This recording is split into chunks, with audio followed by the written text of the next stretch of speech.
આજની ધર્મકથા. પ્રણામ. પરમ પૂજ્ય મુનિરાજ શ્રી કેશર વિજયજી મહારાજ મેળતાથી જીતારણ આવ્યા અને જીતારણની અંદર સ્થાનકવાસી તેરાપંથી, મૂર્તિપૂજક, આ બધા પંથની અંદર સારો એવો સુમેળ હતો. પણ કળિયુગ છે. સુમેળ લોકોથી જોવાય અને સહેવાય નહીં એવા લોકો ઠેર ઠેર ટોળે ટોળે વસ્યા છે. શુભતા સહન ન થતી હોય એવા વ્યક્તિઓ વધુ પડતે અંશે સતયુગના બદલે કળિયુગમાં જન્મતા હોય, આવું આપણે માનવું પડે. કારણ કે કળિયુગમાં જન્મ લેનાર વ્યક્તિ ક્યાંક ને ક્યાંક યોગભ્રષ્ટ આત્મા હોય. અદરવાઇઝ સતયુગની અંદર જન્મ મળે અને બધી અનુકૂળતા સાથે એના લક્ષ્ય તરફ બહુ સહેલાઈથી આગળ વધી જાય. પણ જેમણે યોગ ભ્રષ્ટ થયા છે, જેમણે યોગની હારે કેટલેક અંશે અપ્રામાણિકતા બતાવી છે, તેવા લોકો એ આવા કાળમાં જન્મતા હોય. કારણ કે આ કાળ એમને બહુ સહયોગી બની જાય. પડતો કાળ છે, અવસરપીણી કાળ છે, એટલે નબળા લોકોને બહુ જ અનુકૂળતા અને બહુ જ કમ્ફર્ટ ઝોન મળે એવો આ સમય.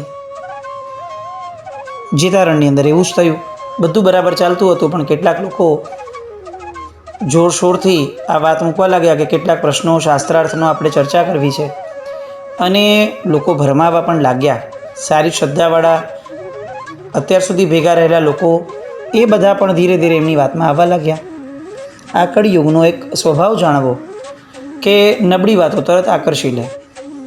એવામાં પૂજ્યશ્રીનું ત્યાં વિચરણ થયું, અને વિચરણ થતાં લોકોએ બધા પ્રશ્નો કીધા કે સાહેબ, આવી રીતે આ બધા પ્રશ્નો છે, તો આપ આમાં સોલ્યુશન આપો.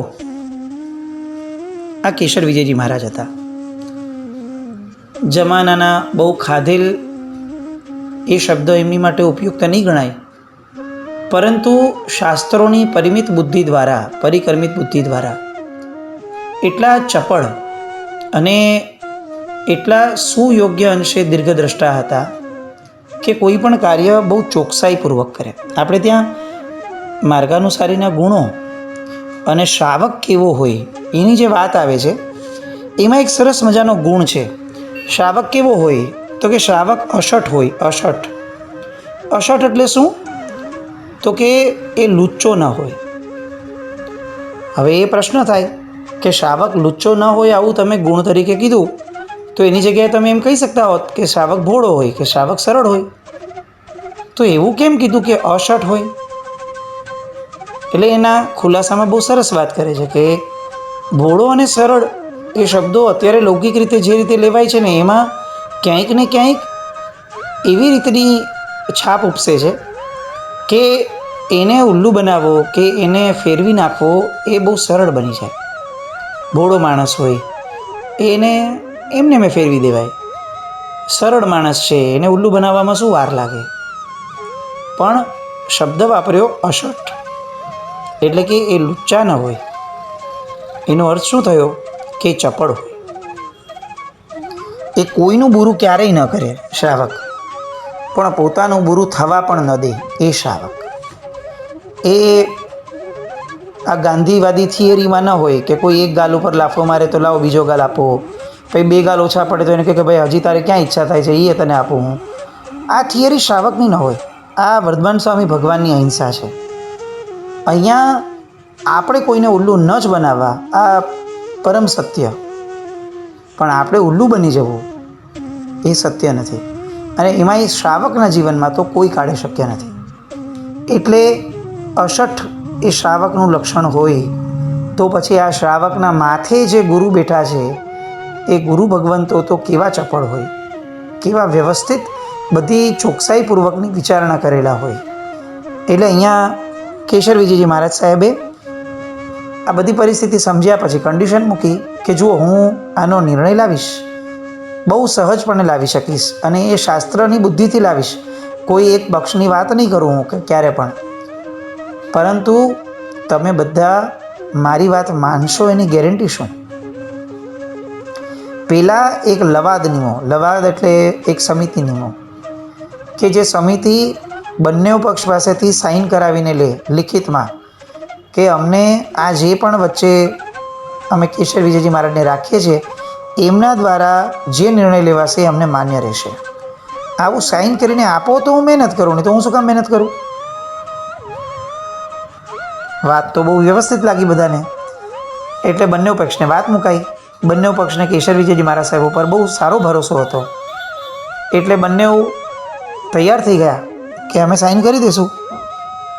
પણ અચાનકથી એક પક્ષવાળાએ કીધું કે સાહેબ અમને થોડો સમય આપો. અને એવામાં જે બીજો પક્ષ હતો એ સાહેબને અચાનક ઉપાશ્રયમાં મળવા ગયા અને મળીને કંઈક વાત કરી અને સાહેબે એમને સમજાવ્યા તો એમણે હા પાડી કે ના સાહેબ હવે અમારી તરફથી યસ ગણજો. પણ દૂરથી કોઈક માણસે આ જોઈ લીધું કે આ પહેલો પક્ષ અને સાહેબ તો મળેલા લાગે છે. એટલે બીજા પક્ષે કન્ફર્મ કહી દીધું સાહેબને કે સાહેબ અમે સાઇન નહીં કરીએ. એટલો બધો ગૂંચવાડો ઊભો થયો. સાહેબને એમ થયું કે પ્રશ્નો કેટલા સરળ છે, આમાં કંઈ તર્ક કરવા જેવું જ નથી, અને તેમ છતાં આ વિખવાદ આગળ વધે એ સંઘ માટે યોગ્ય નહીં હોય. એટલે એમણે એક સાર્વજનિક મિલન બોલાવ્યું. આ મહાપુરુષોની દીર્ઘદ્રષ્ટિ અને ઉપકાર સંઘની માટેની બુદ્ધિ કેવી પવિત્ર હોય છે એનું આ દ્રષ્ટાંત છે. એમણે એક સાર્વજનિક મિટિંગ બોલાવી. મિટિંગની અંદર કોઈ પણ જાતના વેર વિરોધ વગર શાસ્ત્રીય બુદ્ધિથી લોજિકલ સેન્સની અંદર જે પ્રશ્નો હતા એ પ્રશ્નોના જવાબ મૂક્યા. જવાબ મૂક્યા પછી તરત એમણે કીધું કે કોઈ પક્ષ ખોટો નથી, કોઈ પક્ષ સાચો નથી. સાચો પક્ષ એક જ છે કે આ ગામની અંદર અત્યાર સુધી આ ત્રણેય ફિરકાઓ સંપીને રહેતા હતા. હવે આવા બધા શાસ્ત્ર બુદ્ધિથી કોઈ વિખવાદ ઊભો કરવા માંગે તો આ શાસ્ત્ર એ શસ્ત્ર કહેવાશે. શાસ્ત્ર એ શાસ્ત્ર જ રહેવા જોઈએ. કોઈને અંદર સાથે લડવા માટેનું શસ્ત્ર તરીકે શાસ્ત્ર ન જ બનવા જોઈએ. બહુ જ ટંકશાળી વચન પૂજ્ય કેશર વિજયજી મહારાજનું. અને બધાને એટલું બધું મનમાં જચી ગયું કે ત્રણેય પક્ષોએ સમજૂતી કરી લીધી, સંધિ કરી લીધી કે સાહેબની વાત બહુ સાચી છે, આપણને આપણા જવાબ મળી ગયા છે, બહુ યોગ્ય લાગી રહ્યા છે, આટલા વર્ષોથી આપણે ભેગા હતા, હવે આ શાસ્ત્રના નામે વિખવાદ ક્યાંથી થયો નવો ઊભો. અને બેસ્ટ પાર્ટ એ થયો કે જેતારણ ગામમાં એવો ઠરાવ પસાર કરવામાં આવ્યો કે આજ પછી ત્રણેય ફિરકાઓ વચ્ચે ક્યારેય કોઈ શાસ્ત્રાર્થ નહીં થાય. સાહેબની કેવી દીર્ઘદ્રષ્ટિ, એમનું પુણ્ય કેવું, એમનું આદેય નામકર્મ કેવું કે એમને મૂકેલી આ વાતને ત્રણેય ફિરકાઓએ સહર્ષ સ્વીકારી. આ બતાવે છે કે જેની અંદરની બુદ્ધિ પવિત્ર છે, જેના આશયો પવિત્ર છે, જે અંદરથી પ્રામાણિક છે, એ માણસની વાતોને સુનર ઓર લેટર, વહેલું કે મોડું, લોકોએ સ્વીકારવું જ પડે છે. એક બહુ મોટો પ્રશ્ન જેતારણ ગામનો એટલી સરસ રીતે સોલ્વ થઈ ગયો. આજે આપણે બધા પણ આવું વિચારીએ કે આવા કોઈક પુણ્યશાળી કેશર વિજયજી મહારાજ સાહેબ જેવા મહાત્મા એ પ્રગટે અને શાસ્ત્રના નામે જેટલા પણ વિખવાદો ચાલે છે, કોણ સાચું કોણ ખોટું એ સર્વજ્ઞનો વિષય છે. પરંતુ આ બધાના કારણે નવી પેઢી જે આ વિખવાદોને કારણે પરમાત્માના શાસનથી વિમુખ થતી જાય છે, એ નવી પેઢીને માર્ગ આપી અને કંઈ પણ અંશે સમાધાનો લાવવાનું કોઈક પુણ્યશાળી આત્માનું પદાર્પણ આ જગતની અંદર થાય એવી આપણે સૌ પ્રાર્થના કરીએ. સાહેબ ત્યાંથી વિહાર થયો. એમને પગે ચાલતા થોડી ઈજા થઈ અને 15 દિવસનું ફ્રેક્ચર આવ્યું.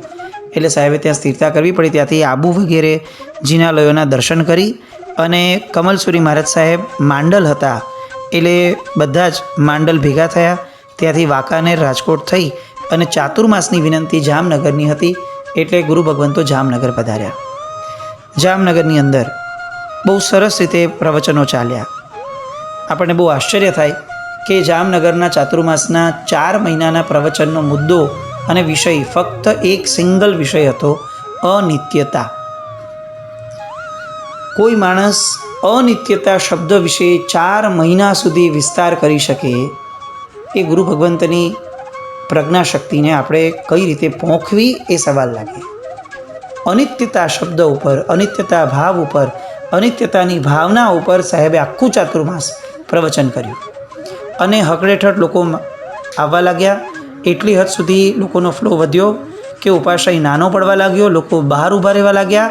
તો તપાગચ્છીએ બહુ મોટો બીજો એક ઉપાશ્રય હતો જ્યાં સાહેબ ચાતુર્માસ ન હતા, પણ તેમ છતાં લોકોને સમાવવા માટે રોજ વિહાર કરી અને એ મોટા સ્થળે સાહેબ પ્રવચન આપવા જતા. આવી સાહેબની જબરદસ્ત વ્યાખ્યાનની શક્તિ. અને આ જ વ્યાખ્યાનોમાંથી એક સરસ ભાવ નીકળ્યો. એ હતો સુકૃતમાં આપણા ધનને વાપરવાનો. કારણ કે સંસાર અનિત્ય છે. એના કરતાં મોટી વાત એ છે કે સંપત્તિ અનિત્ય છે. આજે છે કાલે નથી. તો આજે છે તો કેમ આપણે આપણા હાથેથી એને શુભ ક્ષેત્રોની અંદર વાવી ન દઈએ? આજે વાવશું તો કદાચ કાલના ખરાબ સમયમાં વાવેલી આ સંપત્તિ જ આપણને કામમાં આવશે. અને આ સરસ મજાના ભાવને લોકોએ ઝીલ્યા. અને પ્રવચનની ધારામાં આગળ વધતા વધતા તીર્થયાત્રાની પવિત્રતાનો વિષય પણ નીકળ્યો. અને એક શુભ દિવસે એક સરસ મજાનો વિચાર પ્રગટ્યો કે 6 રીપાલિત સંઘ કાઢવો છે. એ પણ સાહેબની નિશ્રામાં. સાહેબ સુધી વાત પહોંચી. જામનગરમાં ઝવેરી તારાચંદ પ્રાગજીભાઈ અને કસ્તુરભાઈ કુશલચંદ આ બંને શ્રાવકો અગ્રેસર હતા. બધી આરાધના વગેરેમાં પણ બહુ સરસ આગળ પડતા અને પૈસા પાત્ર વ્યક્તિઓ હતા. સાહેબની વાતો સાંભળી અને એમણે સાહેબને એવું જણાવ્યું કે સાહેબ, અમને એવો ભાવ પ્રગટ્યો છે કે સિદ્ધાચલજીનો 6 રી પાડતો સંઘ અમે બંને જણા ભાગમાં કાઢીએ. સાહેબની આ વાત થઈ. સાહેબે તો કીધું, આ તમારો વિષય છે, બહુ સારો વિષય છે. તમારું આ પ્રપોઝલ સંઘ માન્ય કરે તો આગળ વધવા જેવું છે. સંઘની વચ્ચે આ વાત મુકાઈ. સૌના હર્ષનો પાર ન રહ્યો. પણ જેવી આ વાત મુકાઈ ત્યાં જ એક સુશ્રાવક પ્રેમચંદભાઈ કેશવજી એ જોડાયા અને એમણે તરત વાત મૂકી કે આ વિચાર મને પણ આવે છે કે હું પણ આમાં સાથે જોડાઉં. પણ એમના ભાવ ચડતા નીકળ્યા. આખા સંઘની વચ્ચે ઊભા થઈને એમણે માંગણી કરી, જો જામનગરનો સંઘ મને આજ્ઞા આપે તો આ તીર્થયાત્રાનો આખો સંઘ હું એકલો કાઢું. સાહેબની હાજરી હતી. ફરીથી આ પ્રશ્ન ગૂંચવાયો.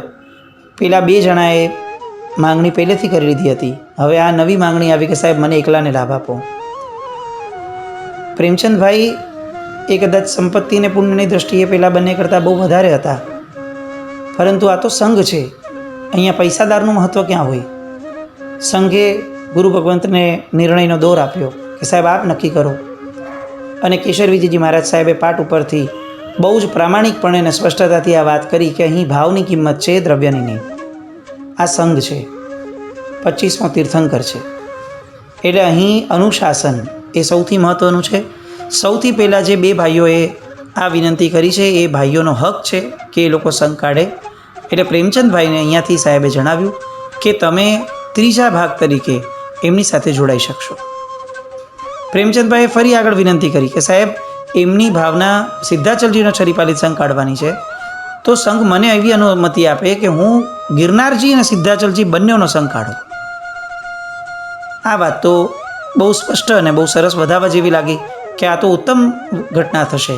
પેલા બંને શ્રાવકોએ પણ આ વાતને વધાવી કે બહુ સરસ, અમારી ભાવના કરતાં તમારી ભાવના ઘણી ઉદાર છે. અને આ રીતે નિર્ણય થયો. સંઘની બધી તૈયારીઓ શરૂ થઈ. આ મુદ્દાને હું એટલા માટે લઉં છું ખાસ કે લેવાનું મન થાય છે કે કેશર વિજયજી મહારાજ સાહેબની અલગ અલગ પર્યાયની અંદર અલગ અલગ દૃષ્ટિકોણના કારણે અલગ અલગ નિર્ણયો લેવાની જે શક્તિ હતી એ બહુ અપીલિંગ લાગે આપણને. સંઘની તૈયારીઓ શરૂ થઈ. નામો લેવાના શરૂ થયા. જોતામાં લગભગ 1800 જેટલા નામ આવી ગયા. અને હવે આ 1800 યાત્રિકો માટે બધી તૈયારીઓ કરવાની શરૂ થઈ. ક્યાંક એવું લાગવા લાગ્યું કે ખર્ચો વધતો જતો હતો. પ્રેમચંદભાઈની ભાવના ઘણી ઉદાર, પણ પેલા 2 શ્રાવકોની ભાવના ઉદાર ખરી, પણ ક્યાંક ને ક્યાંક એવું લાગવા લાગ્યું કે આપણે જે બજેટ અને જે ધારણાથી કર્યું હતું એ ધારણા કરતાં કંઈક વધુ વિશેષ પડતું થઈ રહ્યું છે. કોઈ બોલ્યું ન હતું, પણ પ્રેમચંદભાઈને આ વસ્તુ થોડી અનુભવમાં આવી. પર્સનલ લેવલ ઉપર કેશર વિજયજી મહારાજ સાહેબને મળવા ગયા અને સાહેબને વાત કરી કે સાહેબ, મને આ થોડો અવરોધ લાગે છે કે હું જે ઉદારતાથી કામ કરી શકું છું અથવા કરવા જેવું મને લાગે છે હું નથી કરી શકતો, કારણ કે ક્યાંક ને ક્યાંક આ બંનેને પણ સંકોચ થાય છે. સાહેબે વાતને સમજી પેલા બંને સાથે આડકતરી રીતે વાત કરી અને છેવટે સાહેબે ત્રણેયને બોલાવ્યા. બહુ જ પ્રાઇવસીથી આ ત્રણેયને બોલાવી અને કેશર વિજયજી મહારાજ સાહેબે તોડ કઢાવ્યો કે જુઓ, 6 રીપાલિત સંઘ છે, એમાં ક્યાંય પણ પૈસાનો વિચાર થાય એ સંઘ પ્રત્યેના ભક્તિભાવની અંદરની કચાશ કહેવાય. તમે બંને શ્રાવકોએ સૌથી પહેલાં સંઘનો આદેશ લીધો છે, ખરા અધિકારી તમે છો.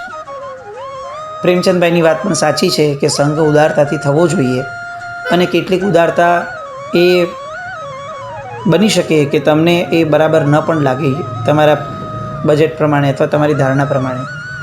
તો મને એવું લાગે છે કે તારાચંદભાઈ અને કસ્તુરભાઈ આ બંને શ્રાવકો પોતાને જેટલી રકમ પોતાના બજેટ જેટલી અથવા પોતાની ધારણા પ્રમાણેની લાગે છે એ રકમ એ પ્રેમચંદભાઈને સમર્પિત કરી દે અને પ્રેમચંદભાઈ ઉદારતાથી આ સંઘ ત્રણેય શ્રાવકોનો છે એવું જણાવી અને આખા સંઘનો વહીવટ સંભાળી લે. પણ કોઈને અણસાર ન આવે, કોઈને આ 2 જણનું જરાક પણ ઊણું ન દેખાય, એની જવાબદારી એ પ્રેમચંદભાઈની. પેલા બંનેને બહુ યોગ્ય લાગ્યું કે સાહેબ આપની વાત તો બહુ જ વિવેકપૂર્વકની છે. પ્રેમચંદભાઈએ તો ઉમળકાથી વધાવી લીધું કે સાહેબ, નામ માટે આમે ક્યાં સંઘ કાઢવો હતો, અને આપ કહો તો એ લોકોના નામે હું સંઘ કાઢવા તૈયાર છું, પણ સાહેબ આપે જે આ વચલો રસ્તો કાઢ્યો છે જેમાં 3માંથી એક પણ વ્યક્તિની ભાવના દુભાય એવું નથી થતું, એ શ્રેષ્ઠતમ રસ્તો છે ને મને માન્ય છે. સંઘ નીકળ્યો, રંગે ચંગે નીકળ્યો. લગભગ 2200 જેટલા યાત્રિકો સાથેનો આ સંઘ જુનાગઢ સૌથી પહેલાં ગયો. જુનાગઢમાં પણ અદ્વિતીય ભક્તિ કરી 8 દિવસ રોકાયા જુનાગઢ, અને 8 દિવસના રોકાણની અંદર 5 ટૂંક ગિરનારની બધા જ મહાત્માઓએ અને શ્રાવકો શ્રાવિકાઓએ પણ જુહારી એવો ઉલ્લેખ આવે છે. ભગવાનની જે ટૂંક અત્યારે આપણા હાથમાં નથી એ ટૂંક એ સમયે આ ભક્તિભાવપૂર્વક કેશર વિજયજી મહારાજ સાહેબે ટૂંક ચડી અને જાત્રા કરી એવો ઉલ્લેખ આવે છે એમના ચરિત્રમાં. 8 દિવસની સ્થિરતા પછીથી સંઘ પાલિતાણા ગયો અને પાલિતાણામાં પણ બહુ ઉત્તમ રીતે ભક્તિ થઈ અને આખો સંઘ એટલા માટે સૌથી વધુ યાદગાર રહ્યો પ્રેમચંદભાઈને કે પૂજ્ય કેશર વિજયજી મહારાજ સાહેબની ન્યાય દ્રષ્ટિએ પ્રેમચંદભાઈને ન્યાલ કરી દીધા. આપણે પણ વિચાર કરીએ કે આ કેટલો સરસ ન્યાય હતો કે પેલા બંને શ્રાવકો સંઘપતિ તરીકે પદ ઉપર રહ્યા અને તેમ છતાં પ્રેમચંદભાઈ આ બંનેના નામના નેજા હેઠળ પોતે ત્રીજા સંઘપતિ પણ છતાંય મુખ્ય સંઘપતિ તરીકેનો લાભ લઈ અને ક્યાંય પોતાનાપણું છતું કર્યા વગર આ સંઘને સરસ મજાનો સાચવી શક્યા, બહુમાનપૂર્વક સંઘને વધાવી શક્યા. કેશર વિજયજી મહારાજ સાહેબનો આ દૃષ્ટિકોણ, એની વાતો પૂજ્ય કમલસુરી મહારાજ સાહેબ સુધી પહોંચી. કમલસુરી મહારાજ સાહેબે આ બધી વસ્તુઓ સાંભળી અને કેશર વિજયજી મહારાજ સાહેબનો પુણ્ય પ્રભાવ કેવો હતો એ પણ ખ્યાલ આવ્યો કે જૂનાગઢ જ્યારે ગયા હતા ત્યારે જૂનાગઢના નવાબે આ સંઘની ભક્તિ કરી હતી અને એ બહુ મોટી વસ્તુ લાગી કેશર વિજયજી મહારાજ સાહેબ તરફથી કે એમનું પુણ્ય પણ જબરદસ્ત થયું અને એના કારણે પૂજ્યશ્રીને એવું લાગ્યું કે કંઈક અંશે આપણે કેશર વિજયજી મહારાજ સાહેબને હવે એ જે પદવીને યોગ્ય છે એ પદવીના જોગ કરાવી અને વહેલી તકે પટ્ટધર તરીકે એમને જો મારે મૂકવા હોય તો આ પદવીઓ એમને આપવી પડશે. અને એટલે મોરબીનો જે એની પછીનું ચાતુર્માસ હતું એ ચાતુર્માસ પછીથી તરત જ પૂજ્યશ્રીને જોગ કરાવવા માટે સાહેબની હારે રાખવામાં આવ્યા અને ભગવતી સૂત્રના જોગ કે જે 6 મહિના જેટલો સમય ચાલે એ જોગ થયા. એ ઉપરાંત પયનના અને ઉપાંગના જોગ એ પણ પૂજ્યશ્રીને પૂર્ણ કરાવડાવ્યા. શિહોર ગયા, ત્યાંથી ભાવનગર પૂજ્ય વલ્લભ વિજયજી મહારાજ સાહેબ અને ગંભીર વિજયજી મહારાજ સાહેબ સાથે મળ્યા. ગુલાબ વિજયજી મહારાજ સાહેબને પણ વંદન કર્યા અને ત્યાંથી અનુક્રમે ભરૂચ ઝઘડ્યા થઈ અને સાહેબ સુરત પધાર્યા. આ સુરતે ગણિપદની સરસ મજાની ઘડીઓને વધાવી અને ત્યારબાદ પન્યાસ પદવી સુરતમાં ન થતાં એક એવા ક્ષેત્રમાં થઈ કે જે ક્ષેત્રની અંદર કેશર વિજયજી મહારાજ સાહેબે વિશેષપણે જ્ઞાનની બહુ જ સરસ મજાની જાણે પરબ ખોલી દીધી હોય એવી ઘટના થઈ. એ પરબે કયો ઉઘાડ લોકોમાં લાવ્યો અને સાહેબની પન્યાસ પદવી ઘણી પદવી કેટલા ઠાઠથી થઈ એ બધી વાતો આવતીકાલે જોઈએ. જીના આજ્ઞા વિરુદ્ધ કંઈ પણ બોલાયું હોય તો મિચ્છામિ દુક્કડમ જૈનમ જયતિ શાસનમ.